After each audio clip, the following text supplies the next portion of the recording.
Surga kekal nak? Khalidan fiha kekal loh. Neraka kekal. Wildan di surga, anak-anak surga kekal. Tulang ekor kita itu kan orang mati kan ada yang dibakar, Pak. Macam mana pun panas api ada tulang yang tak hancur tuh. Ini di tulang sini nah, tulang ekor namanya. Kekal tuh. Kekal Pak. Roh kekal dah. Roh kekal. Lalu apa bedanya kekal dengan kekalnya makhluk dengan kekalnya Allah? Ayah bunda pernah nonton di YouTube bagaimana membuat film kartun? Kira-kira tukar terus enggak gambarnya? Tukar terus. Tapi kita melihatnya seakan-akan itu saja gambar. Kita ini setiap waktu ditukar oleh Allah. Ada kita diteruskan oleh Allah. Tuhan itu bukan menciptakan kita, diciptakannya kita lalu dibiarkannya, bukan gitu. Wah mantap mantap, mau kalian nyembah macam-macam itu.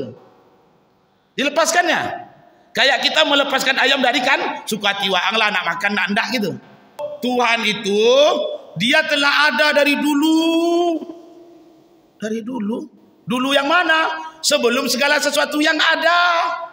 Sebelum ada waktu, sebelum ada oke, kita desak dia, kita desak. Berarti sebelum ada waktu, sebelum ada tempat, Tuhan telah ada.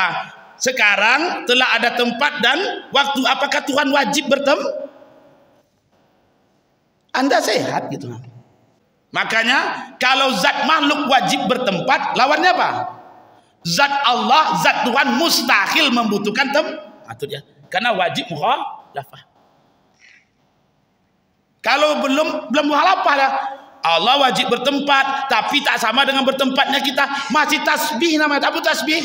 Tasbih itu menyerupakan, memiripkan Allah dengan makhluk. Kenapa begitu? Monyet juga bertempat, tapi tak sama bertempatnya maka tasbih baru namanya itu. Ayah dengan anak. Kalau tidak ada anak, ya tidak ada ayah. Dia setingkat kok. Imam dengan makmum. Kalau imamnya hilang, makmumnya hilang. Atau imamnya hilang. Saya tetap jadi makmum gitu. Makmum siapa? Karena keberadaan duluan itu menjadi ikatan keberadaan yang lah. Jangan seperti Mu'tazilah atau di dalam YouTube yang baru ini akalnya suak. Dia mengatakan Allah dengan alam semesta duluan Allah. Berarti kalau tidak ada alam semesta, Allah tidak ujung-ujungnya menciptakan alam gila namanya tuh.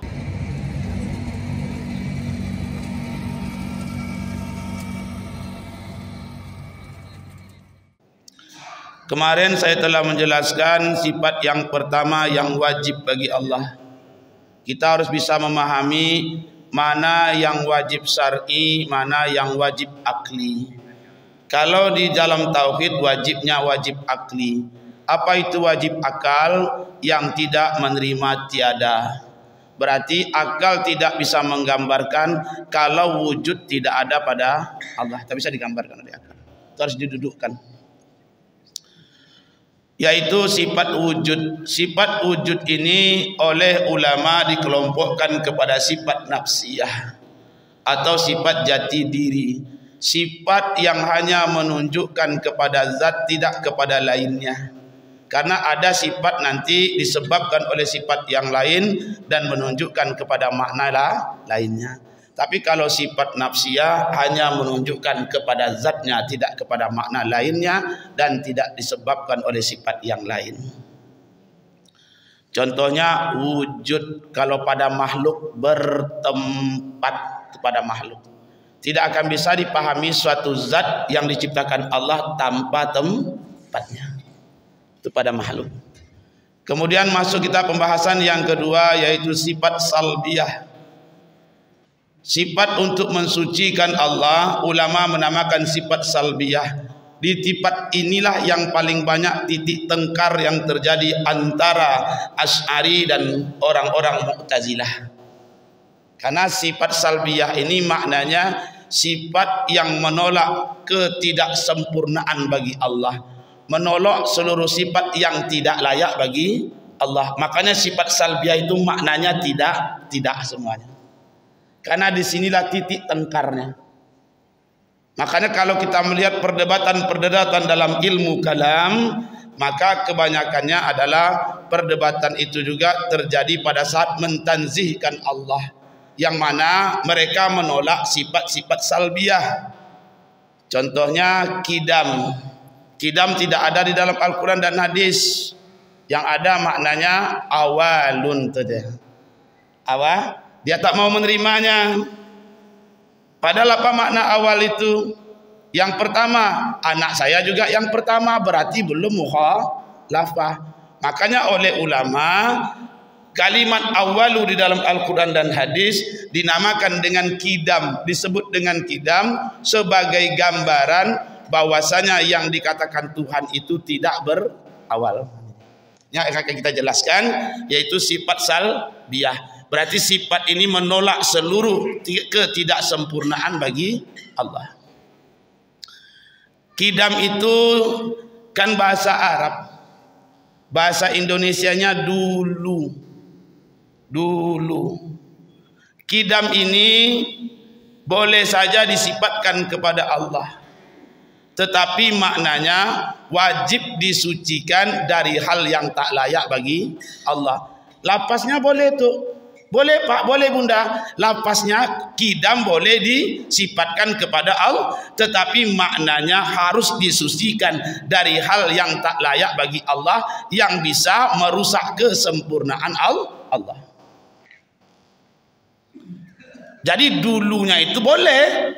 Contoh, idolalikal qadim kal urjunil qadim, kan tuh seperti tandan yang tua. Lalu dulu apakah yang harus kita bersihkan bagi Allah? Kan itu timbul pertanyaan kita. Dulu yang mana yang kita sucikan bagi Allah? Dulu atau kidam itu punya 3 makna. Yang pertama, dulu yang maknanya waktu yang lama, waktu yang banyak. Seperti kalau kita mengatakan satu yang telah lama, waktu yang lama, oh itu sudah dari dulu, sudah zamanku kuno, dari dulu sudah ada gitu. Tuhan itu kapan adanya? Dari dulu sudah ada gitu.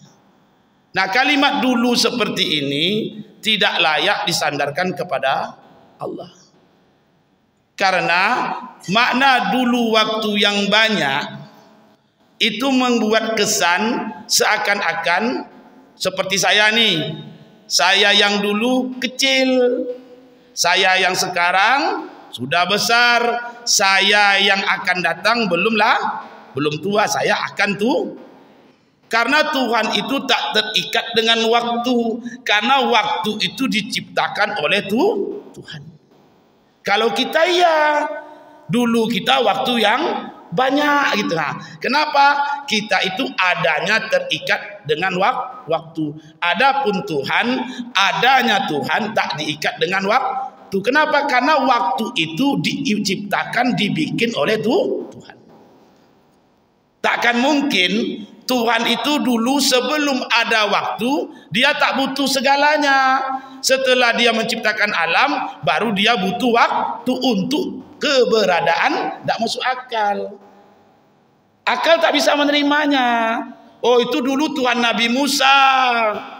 Saya menyembah Tuhan yang sekarang. Itu Tuhan 2005 belum sampai lagi, cuma akan jadi tuh. Tak boleh. Makanya ketika kidam disematkan kepada Allah, disifatkan kepada Allah, tidak boleh maknanya waktu yang banyak. Tidak boleh. Karena Tuhan itu keberadaannya tidak diikat dengan waktu. Karena waktu itu diciptakan oleh Tuhan. Siapa saja keyakinannya pasti sama. Walaupun bukan Islam, dia tanyalah dia. Kemudian apalagi yang harus kita salbiakan, yang harus kita tolak, yang harus kita sucikan dari makna kidam itu dari Allah, maknanya dahulu bagi Allah. Yang kedua, makna dulunya itu adalah duluan. Artinya apa? Wujudnya mendahului wujud yang lain. Wujudnya mendahului wujud yang lain. Kakak dengan adik duluan mana? Duluan kakak. Tuhan dengan makhluk duluan mana? Hah? Kan? Pasti dia gitu jadinya. Untuk menggandengkan sesuatu, untuk dulu mendahului harus setingkat, harus sederajat. Kalau dia sederajat setingkat, dulu mendahului itu dia berpengaruh pada wujud yang lain. Contoh, Rabu dengan Kamis mana duluan?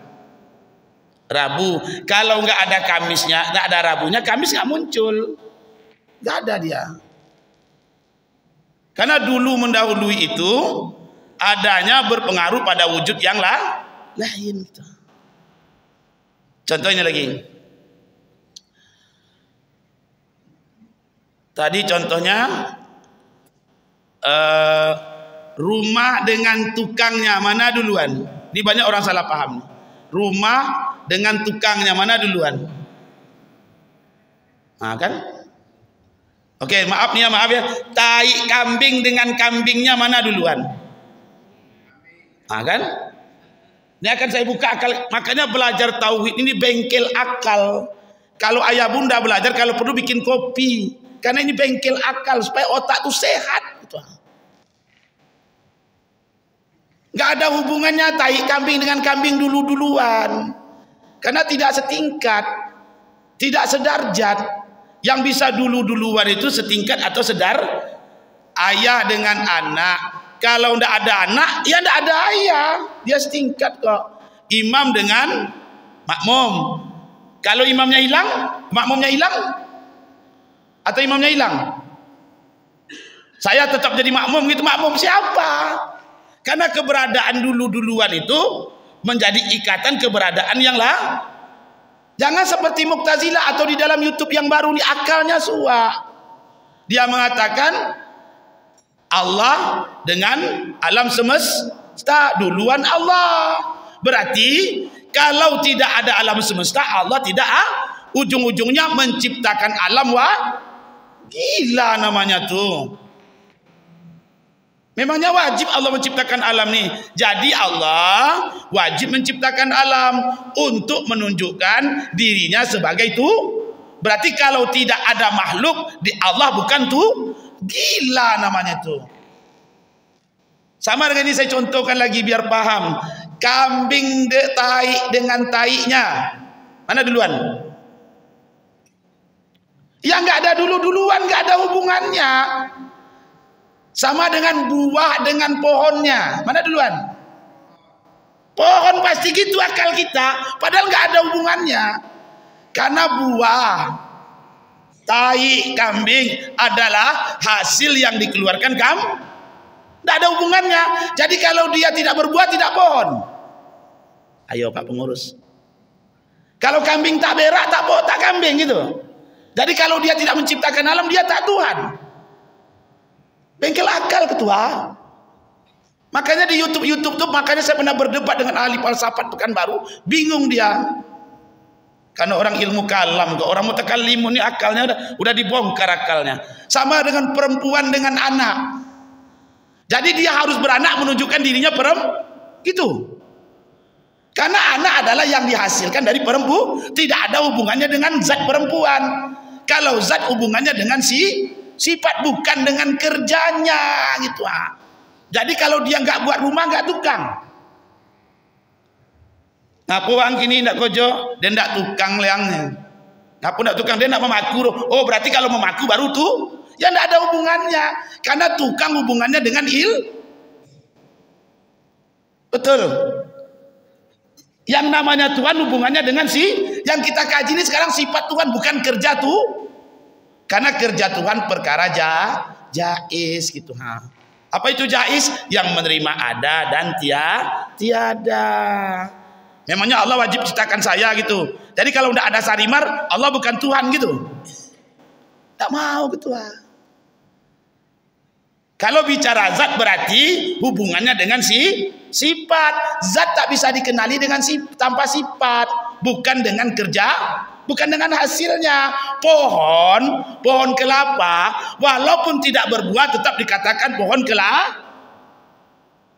Jangan dibalik. Kalau dibalik wajib dia. Kalau ada buahnya pasti menunjukkan ada pohon. Kalau ada tai kambing pasti menunjukkan tadi kambing lewat di sini. Nah, sama dengan ini. Terbakar pasti api, tapi api bukan berarti harus membakar. Udah masuk nih. Karena terbakar hanyalah sesuatu yang dihasilkan api gitu. Udah nangkap nih.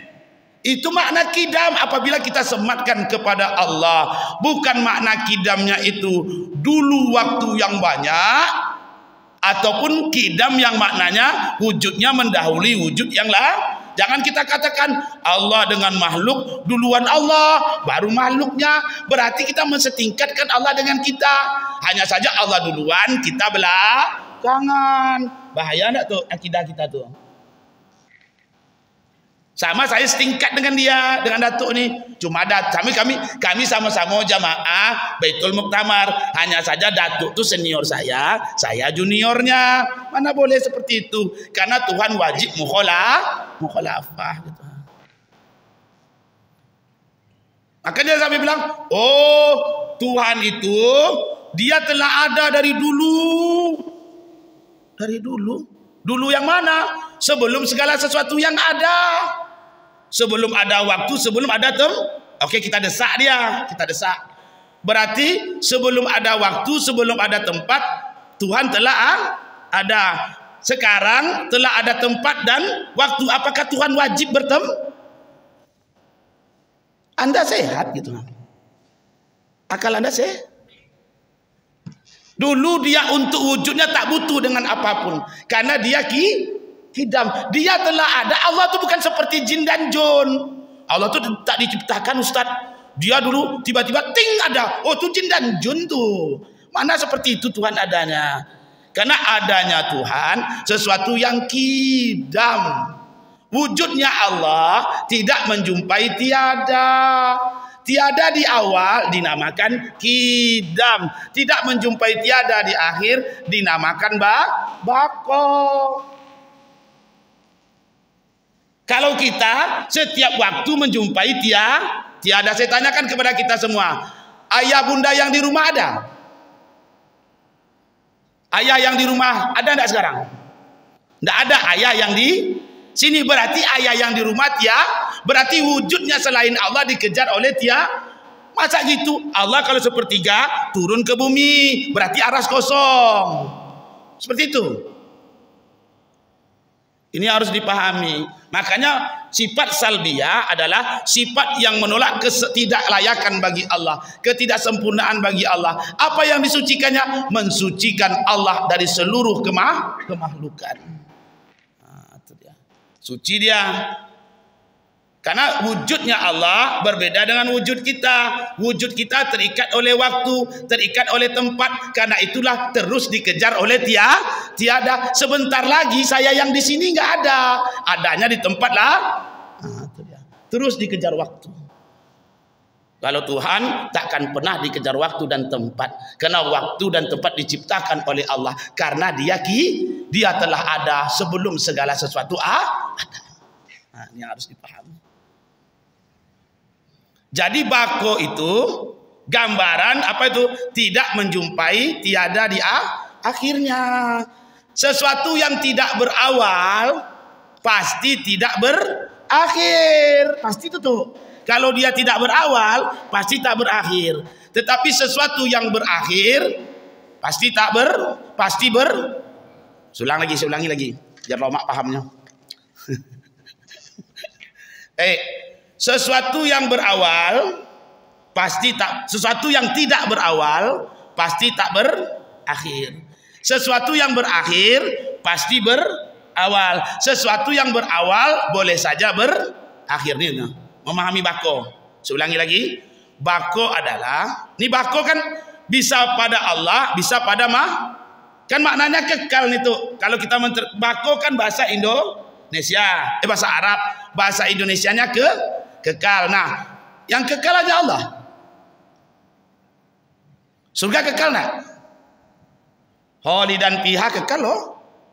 Neraka kekal. Wildan di surga, anak-anak surga kekal. Tulang ekor kita itu kan orang mati kan ada yang dibakar, Pak. Macam mana pun panas api ada tulang yang tak hancur tuh. Ini di tulang sini nah, tulang ekor namanya. Kekal tuh. Kekal, Pak. Ruh kekal enggak? Ruh kekal. Lalu apa bedanya kekal dengan kekalnya makhluk dengan kekalnya Allah? Karena kita ingin mensucikan Allah dari persamaan dengan makhluk walaupun sekecil apapun. Jadi sebelum saya letakkan ini, sesuatu yang berawal boleh saja berakhir. Sesuatu yang tidak berawal pasti tak berakhir. Tetapi sesuatu yang berawal boleh saja berakhir. Yang berakhir pasti berawal. Contoh, kalau ayah bunda nonton film kok, tiba-tiba film itu habis nak tonton ceritanya, apa dalam mulut ayah bunda yang keluar? Apa cerita film ku nak tonton awal cerita lah habis saja. Kenapa? Akal menuntut sesuatu yang menjumpai tiada pasti apa saja. Dulu ndak ada, sekarang ada, pasti dia kita tanya di mana uang posan kuang, pasti kita tanya tuh. Karena sesuatu yang menjumpai tiada pasti dia berawal. Sesuatu yang tidak menjumpai tiada pasti dia tidak tapi sesuatu yang berawal boleh saja berakhir. Ayah bunda nonton film wajib tamat? Wajib tamat enggak? Boleh enggak bersambung? Boleh, karena sesuatu yang berawal boleh saja berakhir. Tetapi sesuatu yang berakhir pasti nonton film kita tiba-tiba habis. Apa film kok? Enggak tonton awal, enggak ada apa, ujung-ujungnya habis. Akal menuntut gitu Tetapi sesuatu yang berawal boleh saja contoh kalau ada orang cerai, lah bocorai jo kalian mah, bila kalian kawin pasti dituntutnya awal gitu. Tetapi yang berawal dia nikah wajib cerai. Enggak, boleh saja sama sekarang lampu ini mati, lalu saya hidupkan. Sampai kapan lampu itu hidup? Sampai saya menginginkannya dia mati. Selagi saya menginginkan dia hidup, lampu ini hidup Nah, berarti langgengnya surga, kekalnya surga dengan kekalnya Allah berbeda. Makna kekal pada surga adalah yang adanya diteruskan Allah.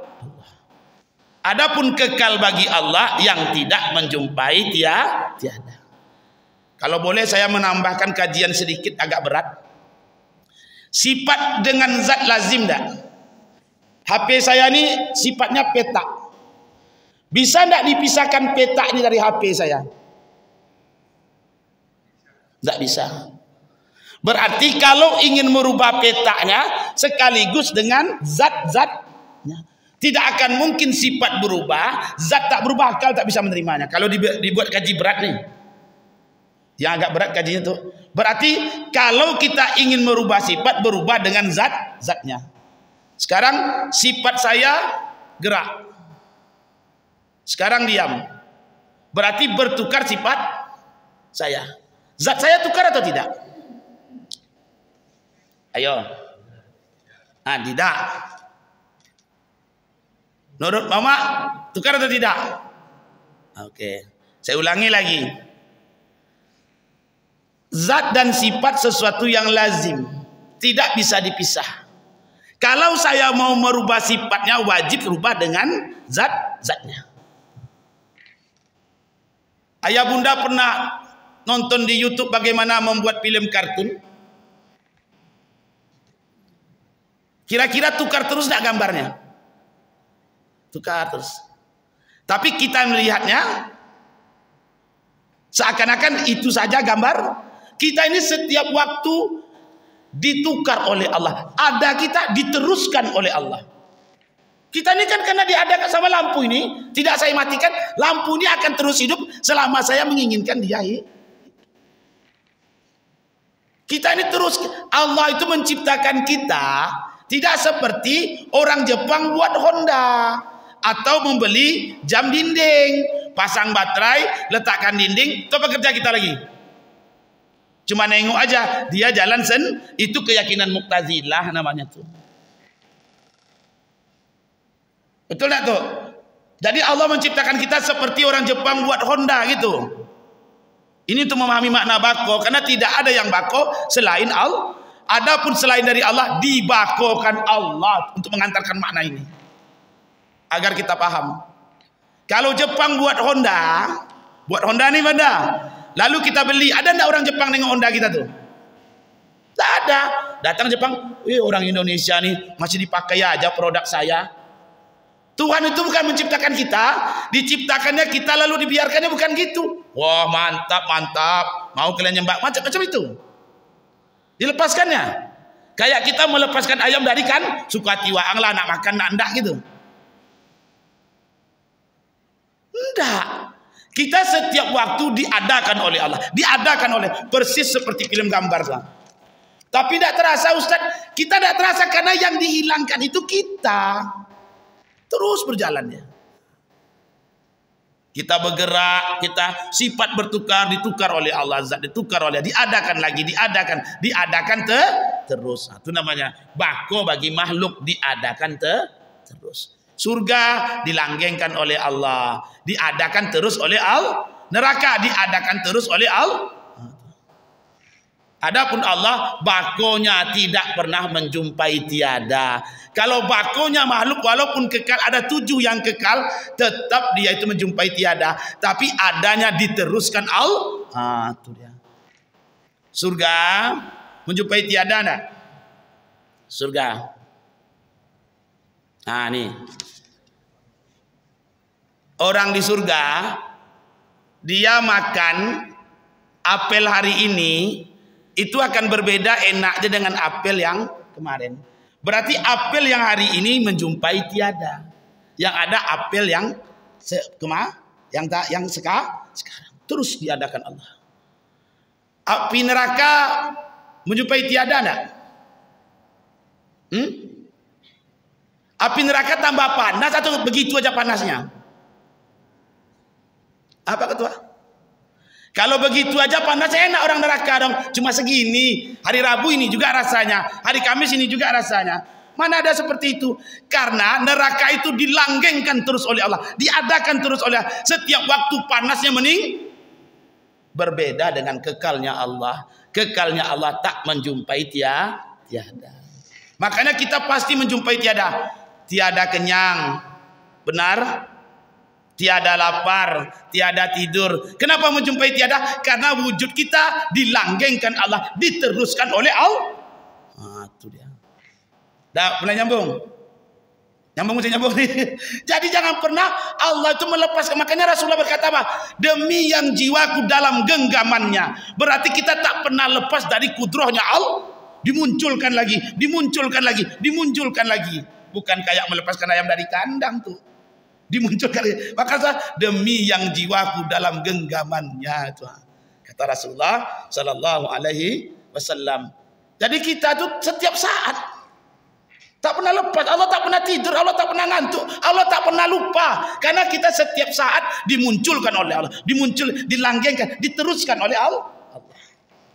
Makanya kalau orang-orang yang sampai ke tingkat itu, ketika dia sholat bukan astagfirullah pertama sekali itu. Mungkin atuk dah pernah jumpa. Assalamualaikum warahmatullahi. Assalamualaikum warahmatullahi. Alhamdulillah. Wujudku masih diteruskan oleh Allah. Gitu. Aku bisa itu dia. Dimunculkan lagi. Berbeda dengan kekalnya Allah. Berbeda dengan bakonya Allah. Yang mana bakonya Allah tak menjumpai dia. Karena Allah wujudnya tidak terikat dengan waktu. Karena waktu itu diciptakan Allah. Baik, sebelum saya kita apa dulu? Kita santai dulu, break, dicerna dulu sebelum dilanjut. Kemarin dah ada sampai YouTube dari pengurus ya. Saya yang wujud itu nampak saya masih banyak yang saya kirimkan YouTube-nya kemarin kepada pengurus agar dimasukkan ke grup. Itu di Ar-Rahman saya ceramah itu. Ya, ceramah. Makanya saya tak gamang dari rekaman yang populer, gamang. Sedang di Ar-Rahman itu lebih luas kan. Karena yang kita ajarkan ini memang buku yang terpercaya kok, bukan buku abal-abal. Yang sampai di Arab pun dipelajari orang kok. Pengarang kitab ini matannya kan rektor apa? Rektor di apa? Kairo tuh, Al-Azhar. Pengarang kitab matannya. Ada yang belum mengerti? Sebelum saya lanjutkan, Bunda senyum-senyum aja nih. Bunda apa? Nangkap nih. Jadi Bunda jangan merasa Bunda dilepaskan Allah setiap saat. Tidur Bunda ditidurkan Allah. Bangun Bunda dibangunkan Allah. Kenyang Bunda dikenyangkan oleh Allah. Gerak Bunda digerakkan oleh Allah. Diam Bunda didiamkan oleh Allah. Karena kita tak pernah lepas. Pernah lepas. Persis kayak film kartun ya. Karena saking cepatnya tak rasa, tak nampak kita. Kita tuh diadakan terus sampai Allah bosan mati lah bang itu kan. Paham ya? Tahu nih, diadakan terus kita. Mana pernah kita lepas tuh? Baik. Jadi kita telah paham bahwasanya wujudnya Allah adalah wujud yang tidak menjumpai tiada. Tidak menjumpai tiada di awal dinamakan kidam, tidak menjumpai tiada di akhir dinamakan bako. Kesimpulan dari kajian kidam dan bako adalah yang tidak menjumpai tiada di awal dan di akhirnya maka dinamakan wajibul wujud. Wujudnya adalah wajib. Apa itu wajib? Yang tidak menjumpai tiada. Maka timbullah istilah dalam ilmu akidah wajibul wujud. Karena wujud Allah tak pernah menjumpai tiada, baik di awal yang dinamakan kidam ataupun di akhir yang dinamakan bako. Kalau kita menjumpai tiada, setiap sebentar kita menjumpai tiada, setiap sebentar. Baik, dan kesimpulannya ya, maka kesimpulan dari kidam dan bako adalah wajibul wujud.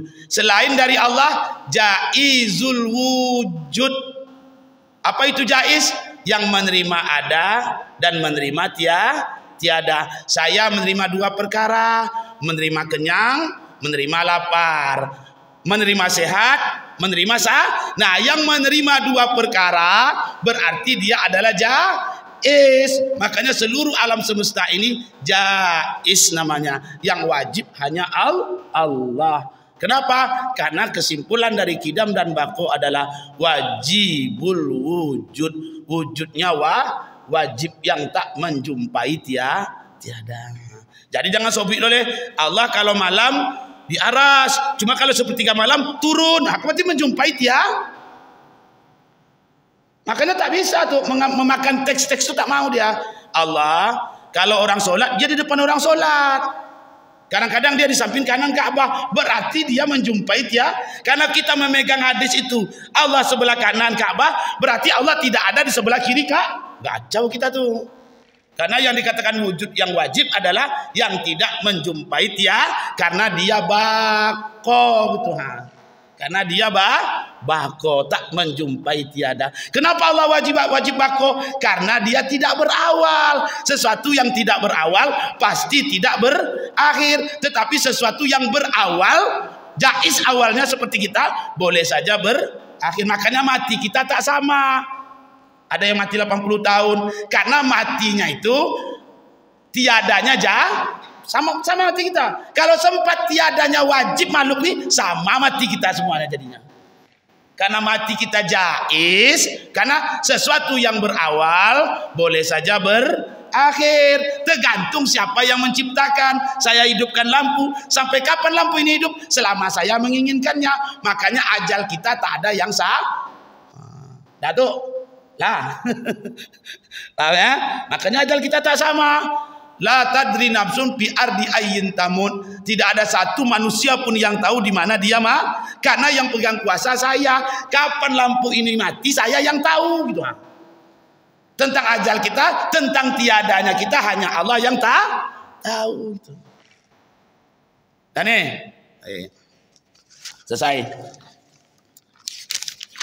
Kita lanjutkan sifat yang keempat atau yang ketiga dari sifat salbiyah. Kidam, baqa, mukhalafatul hawadis. Mukhalafatul hawadis. Tadi saya bilang salbiyah adalah sifat yang menolak ketidaksempurnaan, ketidaklayakan bagi Allah. Sifat salbiyah itu seluruh maknanya tidak. Mukhalafatul hawadis artinya apa? Berbeda Allah dengan seluruh hawadis itu ciptaan. Berbeda Allah dengan seluruh ciptaannya. Apa makna salbiyahnya? Tidak ada yang menyamai Allah. Allah tidak sama dengan seluruh makhluknya. Itu makna salbiyahnya. Adamu mumasalah, tidak sama dengan makhluknya. Sebatas apakah kewajiban kita memukhalafahkan Allah, membedakan Allah dengan makhluknya? Tentu harus ada batasan tuh, agar lepas kewajiban kita. Sebatas apakah kewajiban kita memukhalafahkan Allah? Nah, kan gitu dia.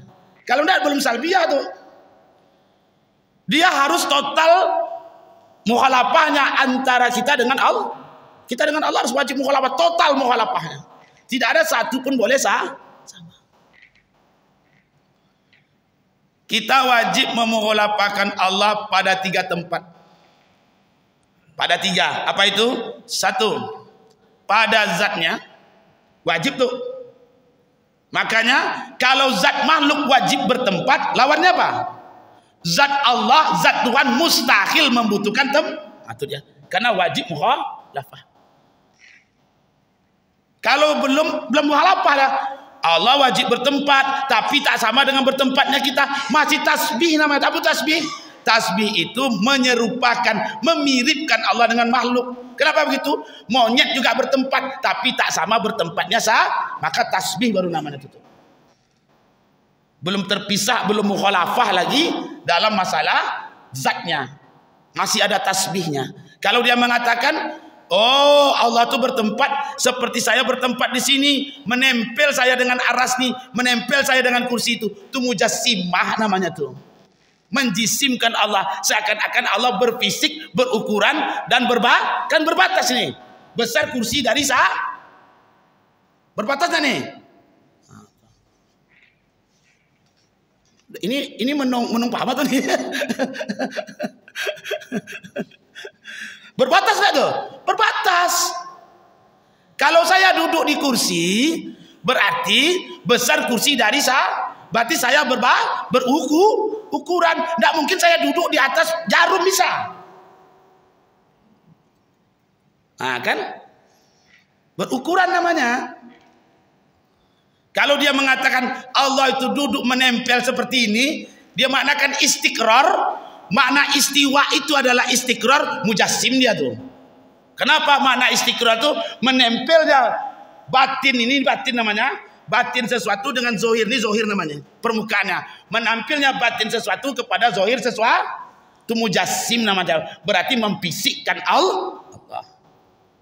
Datuk, disinilah puncak masalahnya. Makanya kalau ayah bunda memahami sifat mukhalafah, sifat salbiyah ini, disitulah di antara titik tengkar yang banyak dalam ilmu teologi. Isa. Oh Ustaz, memang dia bertempat, tapi jangan bayang-bayangkan seperti bertempatnya saya. Masih tasbih namanya. Yang mukhalafah yang mana? Kalau saya wajib bertempat, yang namanya Tuhan menciptakan saya, mustahil itu dia. Kalau saya terkena waktu, dimanapun saya tak bisa lepas dengan waktu, tak bisa terlepas dengan ikatan waktu, mustahil Tuhan terikat waktu. Makanya Tuhan bisa saja menidurkan bapak siang, menidurkan malam, suka hati Tuhan lah. Walaupun dia mengatakan malam untuk istirahat betul tak tuh? Aduh. Karena Allah tak terikat dengan waktu, walaupun difirmankannya di dalam Al-Qur'an. Kenapa? Itu perkara jaiz bagi Allah. Menidurkan dan membangunkan kita itu perkara jaiz. Makanya ada orang mau tidur malam tak bisa tidur, ada enggak? Lalu orang tidak ada ingin tidur siang hari, golek-golek ketiduran bisa enggak? Oh berarti Allah ingkar sabda firmannya sendiri. Itu tidak paham dia, karena itu pekerjaan sesuatu yang dihasilkan dari Allah, itu perkara jaiz namanya tuh. Perkara jaiz. Baik, saya pelan-pelan dulu. Oke ya, perkara aja. Yang kedua, sebatas apakah kita memukhalafahkan Allah pada sifatnya? Ya, seluruh sifatnya Allah tidak disifati dengan warna, tidak disifati dengan bentuk, tidak disifati dengan bau. Allah disifati dengan sifat ma'ani. Apa sifat ma'ani? Kudrah, iradah, ilmu, haya, sama, basar, kalam. Inilah yang akan kita lihat seterang bulan matahari purnama. Lebih terang daripada bunda melihat zat ini. Sifatnya adalah peta. Peta adalah sifat ma'ani bagi HP ini. Kita akan melihat Allah dengan seluruh sifat ma'aninya, dengan segala keindahan. Makanya Allah tak disifati dengan bentuk. Tak bisa digambar-gambarkan. Karena kalau digambar-gambarkan, Allah itu 3 hasta, dadanya begini, kaki Allah betisnya begini. Apa saja yang tergambar di hatimu, maka itu berbeda dengan Allah Subhanahu wa taala. Karena apa yang tergambar oleh kepalamu, itu pun diciptakan Allah. Atau menghayal bentuk ini, kira-kira siapa yang ciptakan? Atau Allah? Jadi apa saja yang terlintas di hati kita, Allah 3 hasta, tingginya begini, pakai selendang hijau, itu semua berbeda dengan Allah. Karena yang tergambarkan dalam kepala kita pun, itu pun diciptakan Allah. Wajib tuh membedakan sifatnya. Yang ketiga terakhir, wajib kita mukhalafahkan Allah dalam perbuatannya. Wajib. Kalau perbuatan kita tersusun-susun, makanya kita tak punya perbuatan. Perbuatan kita diciptakan oleh Allah. Tidak ada ayah memecahkan kaca pakai batu, lempar, langsung kaca pecah. Yang memecahkan kaca siapa? Bapak. Kalau tak pakai batu, Ustaz. Kalau tak bapak lempar, membuktikan tak ada perbuatan yang menciptakan Allah. Kalau Allah menciptakan, Allah tak butuh itu semua. Kenapa? Allah menciptakan Nabi Adam dari apa? Dari tanah. Siti Hawa tulang rusuk. Nabi Isa darah haid. Ya kan tak ada suaminya. Menciptakan kita ada ayah, ada mak. Jadinya sama enggak? Jadinya sama. Allah tak butuh sebab itu semua. Kalau kita, ya kalau mau dapat duit kerjalah. Ya kan gitu. Tapi kalau Allah ingin menciptakan rezeki, tak butuh dengan kerja kita. Tapi kalau kita ingin dapat duit bekerja, karena itulah perbuatan kita diciptakan Allah. Besoknya kita sambung lagi, dah bunyi dia. Dah ya, simpan dulu, nanti ulang rekamannya, diulang terus, sharekan kepada kawan-kawan, tak apa-apa.